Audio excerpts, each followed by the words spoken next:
Mga kaparokya, meron na naman pong panibagong post ang butihing Mayor Vico Soto sa kanyang social media account, partikular nga po sa Facebook account nito na kung saan mga kaparokya meron po itong big revelation against sa mag-asawang Diskaya.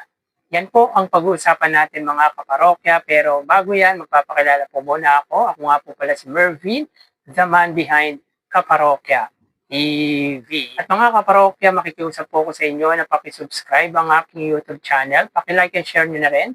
Nang sa gayon ay mas dumami pa po ang makapanood ng mga in-upload po nating video araw-araw. Maraming salamat po at sobrang na-appreciate ko po kayo mga kaparokya. So yun nga po mga kaparokya, meron pong pinost ang butihing Mayor Vico Soto sa kanyang social media account.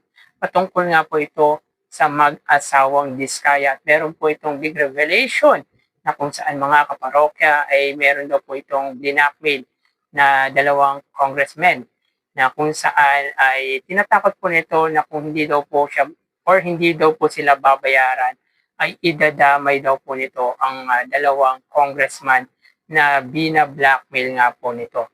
So, panoorin po natin ang video na to na pinost na po ni Mayor Vico Soto sa kanyang Facebook account. At mapanagot, pero isipin na lang din natin, 6 months ago, hindi natin alam na ganito na pala grabe yung nangyayari sa mga DPWH projects. 6 months ago, akala ng mga Diskaya at na marami pang iba na wala na makakagalaw sa kanila, impunity. Kahit paano nasa tama ang momento. Dalawa, huwag sana natin kagatin ang propaganda ng mag-asawang Diskaya na sila ay small fish o biktima lamang. Sabi ng AMLAC, mahigit 180 billion pesos ang pumasok sa mga bank account nila. Apat sa siyam na kumpanya pa lang nila. Pinag-uusapan natin, kung susuriin natin ng mabuti, hindi lang sila basta contractor. Sila ay naging tagapagpasimulo. Hindi lang isang administrasyon ang pinaanan nila. Lagi nilang pinupuntahan yung mga congressman, nagpapamiting ng mga chief of staff, tapos pinipresenta nila yung mga available na DPWH budget, lantarang nag-aalok ng advance, porsyento, SOP. Tatlo, sabi ni Madam Sara, paano yung mga anak ko? Sana naisip niya bago nyo dinamay ang mga anak ninyo sa mga kalukuhan ninyo. Pangalan pa lang ng korporasyon, ginawa lang santo, pero si Gerard, si Timothy, si Matthew, at yung YPR, si Matthew Carl, bibili ang St. Matthew Corporation, 18 years old noong 2022, sa halagang 245 million pesos. Sana all 245 million noong 18 years old, hindi bababa sa 17 billion ang naging infra projects na nito.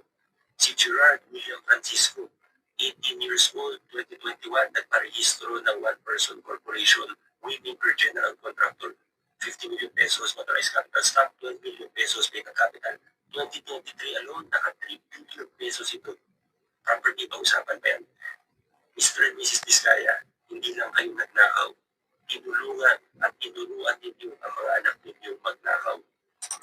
Sana magsisi sila, magsabi nila buong katotohanan, pero nasa nakikita natin, parang wala talaga silang pagsisi. Patuloy pang nagsisinungaling, ay iba-iba ang kwento. Noong una, yumaman sa DPWH. Sa dulo, maliit ang kita sa DPWH. Minsan, lugi pa daw. Noong una, binanggit si Speaker Martin, pati si Sandy.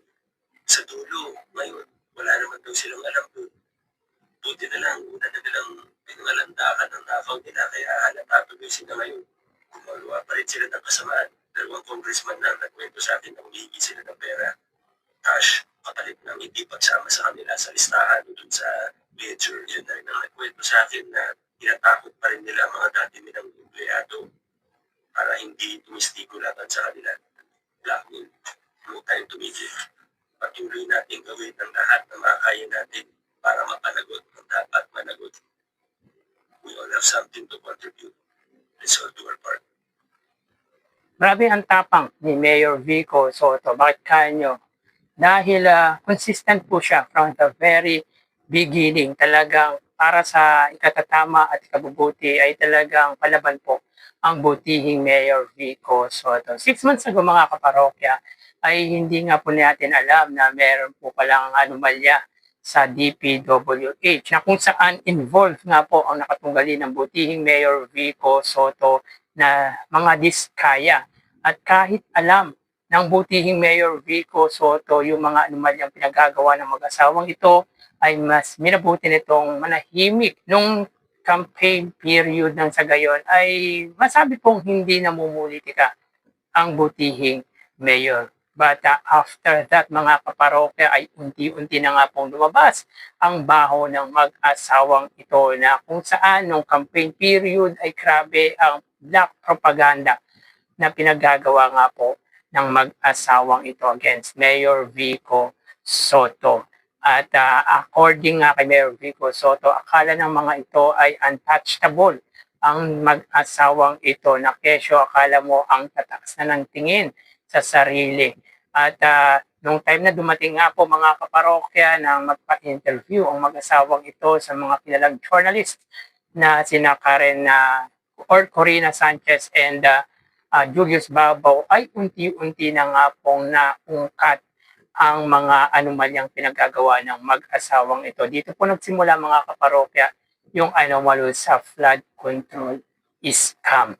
So yun nga po mga kaparokya, tila ayon kay Mayor Vico Soto ay dapat wag daw pong kawaan ng mag-asawang ito sapagkat isa po sila sa mga pasimuno ng anomalyang flood control scam. At maituturing po mga kaparokya na big fish ang mag-asawang ito dahil billion rather ang kinamkam ng mga ito sa kaban ng bayan. Not millions but billion. At yun nga po mga kaparokya, tinuruan pa daw po nito ang kanilang mga anak na madamay sa pinagagawa nilang kalokohan. Yun nga po ayon kay Mayor Vico Soto ay at the age of 18 ay milyonaryo na nga po ang mga anak nito na pinangalanan pa nga or ipinangalan pa nga yung mga kumpanya sa mga anak nito na tila mga santo tulad ng St. Matthew, St. Timothy at St. Gerard.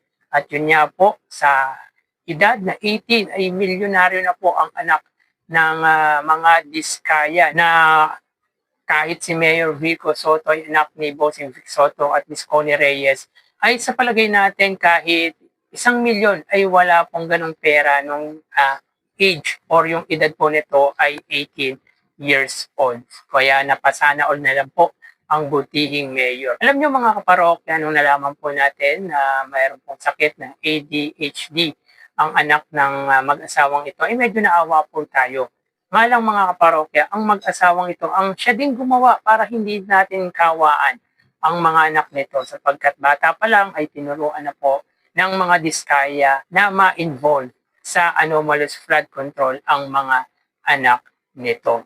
Yun nga po, mga kaparokya, yung pinapakalat nga po ng mga diskayas na small fish daw po sila ayon kay Mayor Vico Soto, ay may tuturing po itong big fish kasi sila nga po ay ilan sa mga pasimuno ng maanomalyang flood control controversies. Kaya dapat wag daw pong kawaan ang mga anak nito sapagkat sana nung umpisa pa lamang po ay naisip na po nila yung kahihinatnan nung maling ginagawa nila kung talagang iniisip po nila ang kanilang mga anak. At talagang grabe yung kasamaan pala na pinagagawa ng mag-asawang ito. At take note mga kaparokya, meron daw pong 2 congressman na nilapitan nito na ayon kay Mayor Vico Soto ay humihingi po ng bayad para hindi daw po sila madamay sa anomalya. Kumbaga mga kaparokya ng blackmail nga po ang mag-asawang diskaya. So sino kaya ang 2 congressman na ito na binablackmail ng mag-asawang diskaya? Even yung mga empleyado po nito ay tinatakot ng mag-asawang ito. So grabe ang kasamaan talaga ng mag-asawang diskaya. Kumbaga mga kaparokya, sobra silang nasilaw sa pera dahil kahit masama ay talagang pinasok na po ng mag-asawang ito. So, yung mga revelation na to ng butihing Mayor Vico Soto ay hindi po natin alam. Sapagkat kahit na naiipit na po ang 2 mag-asawang ito ay nakukuha pa po nilang ma-blackmail ng mga politiko tulad niya po ng 2 congressman para hindi po madamay sa anomalya patungkol sa flood control. So sobrang sama mga kaparokya, sanay na sanay ang mag-asawa na gumawa ng hindi maganda. Sapagkat bakit kailangan pang manakot? Well mga kaparokya, nakikita din po natin base sa reaction nung Diskaya, ni Sara Diskaya sa mga interview nito ay parang sarcastic pa ang reaction nito. Kumbaga meron po tayong nakitang video na kung saan nagsabi pa po ito ng happy at meron pong isang video pa po na naka middle finger po ito. So instead na maawa ka mga kaparokya ay maaasar ka pa base sa mga reaction ng Sara Diskaya hanggang sa kaduluduluhan mga kaparokya ay nakikita mo na talagang mayabang ang mag-asawang Diskaya. Hindi ka makakaramdam ng awa dito mga kaparokya kung yan yung attitude na meron ang mga ito. Nadadamay pati ang mga inosenteng anak nito na walang kaalam-alam. Sabihin na po natin na may alam yung ilan, pero yung bata, meron pong batang anak si Sara Diskaya na for sure ay wala pong alam sa ginawa ng kanyang mga magulang. Nandun na po tayo na nakakaawa, lalo na yung bata or yung bunsong anak nito na masasabi po nating minor de edad, nga lang base sa pinapakita ng mga magulang nito na alam mo kung sino na napaka-sarcastic pa sa harap ng media ay maaasar at lalong magagalit ang mga netizen sa mga pinapakita nito. So talaga dito mga parokya nakikita natin na matapang talaga ang buting Mayor Vico Soto dahil siya lang po talaga para sa akin yung isa sa mga politiko na tumitindig sa tama kahit alam niyang delikado ang kanyang buhay sa kanyang pinaglalaban ay talagang tumitindig ito para sa iaayos, ikabubuti ng mamayang Filipino. So, sana mga kaparokya, mag-participate pa po. Hindi lang po si Mayor Vico Soto, tayong lahat ay makipag-participate para mahuli ang mga sangkot sa maanumalyang flood control scam. So hanggang dito na lang po tayo mga parokya. Mag-ingat po tayo palagi. Thank you and God bless.